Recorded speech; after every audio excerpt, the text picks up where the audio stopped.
দিন শেষে ভালো থাকার জন্য মানসিক শান্তিটা খুবই দরকার।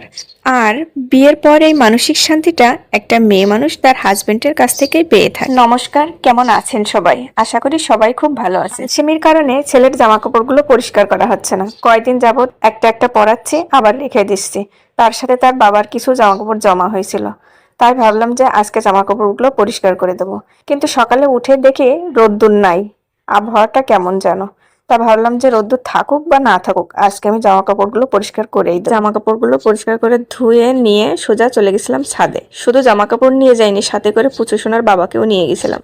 বললাম আমি একা একা পরিষ্কার করে দিচ্ছি, এবার তুমি একা একা নেড়ে দাও। বাবা যেদিন বাসায় থাকে সেদিন ভালোই হয়, আমার কাজে অনেকটাই হেল্প করে দেয়। জামা কাপড় নাড়া শেষ করে পুচু সোনার বাবা চলে গেছিল বাজারে। বাজার থেকে 2 রকমের মাছ নিয়ে আসে, আর সেগুলোই কাটতে বসেছি। মাছ কাটতে গেলে আমি আবার ছাই ছাড়া কাটতেই পারি না, তাই যখনই বাড়িতে যাই সাথে করে ছাই নিয়ে আসি।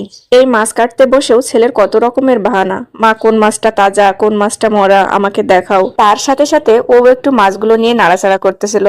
ও মজা পাচ্ছিল খুব, তাই আমিও আর মানা করিনি, কারণ ওর খেলার সাথে বলতে এখানে কেউ নাই। আমি আর ওর বাবাই যেইটুকু না সময় দেই, ওর বাবা একটু কমই দেয়, কারণ ওর বাবার অফিস আছে। আমার সাথে সবসময় ও সময় কাটাই, খেলা করে। তাই মাছ ধরে যদি একটু আনন্দ পাই তো আনন্দ করতে থাকুক। এখনো স্নান করানি, স্নান করানোর সময় ভালো করে পরিষ্কার করিয়ে দেব।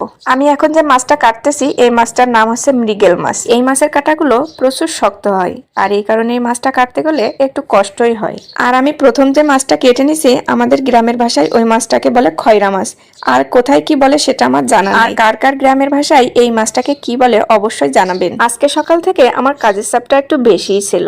জামা কাপড় পরিষ্কার করে মাছগুলো কেটে ধুয়ে রান্নাঘরে আসতে আমার অনেকটাই দেরি হয়ে গেল। রান্নাঘরে আসতে যেহেতু দেরি হয়ে গেছে, দুপুরের খাবারটা আজকে বিকালেই খাওয়া হবে। এখন যেটা যেটা রান্না করব সেগুলা কেটে ধুয়ে রেডি করে নিয়ে চলে আসছি। প্রথমে ছোট মাছগুলো ভাজি করে নেব। তার জন্য কড়াইতে তেল দিয়ে তেলটা গরম হলে মাছগুলো ঢেলে দিলাম। এই যে মাছগুলো ভাজা হয়ে গেছে, এখন তুলে নেব। মাছগুলো তুলে নেওয়ার পর কড়াইতে যা তেল ছিল ওই তেলে একটু জিরে ফোড়ন দিয়ে নিয়েছি। এবার দিয়ে দেব কেটে রাখা আলু আর পেঁয়াজকলি। এখন এই পেঁয়াজকলি আর আলুটা ভালো করে ভাজি করে নেব। তার জন্য দিয়ে দেব একটু লবণ, একটু হলুদ, তারপর ভালো করে নাড়াচাড়া করে পেঁয়াজকলিটা সুন্দর করে ভাজি করে নেব। তরকারি রান্না করার সময় সবজিগুলো যদি একটু ভালো করে ভাজি করে নেওয়া হয় তাহলে তরকারি খেতে ভালোই লাগে। সবজিগুলো ভালো করে ভাজা হয়ে গেলে আমি ওর ভিতরে একটু কাঁচামরিচ বাটা আর একটু জিরে বাটা দিয়ে দিয়েছিলাম। আমরা আবার তরকারিতে মশলা খুবই কম খাই, এই কারণে অতিরিক্ত মশলা দেওয়া হয় না। যতটুকু না দিলেই নয় ততটুকু দিয়ে নিই। আসলে আমরা এই কম তেল মশলার তরকারি খেতে খেতে অভ্যস্ত হয়ে গেছি, আর এরকমেরই খেতে আমাদের খুব ভালো লাগে।